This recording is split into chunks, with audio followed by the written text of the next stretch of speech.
Si hubiera estado allí entre la multitud que tu muerte pidió, que te crucificó, lo tengo que admitir, hubiera yo también clavado en esa cruz tus manos, mi Jesús, si hubiera estado allí.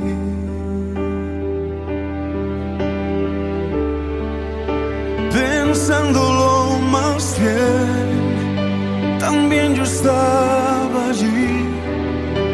Yo fui el que te escupió y tu costado hirió.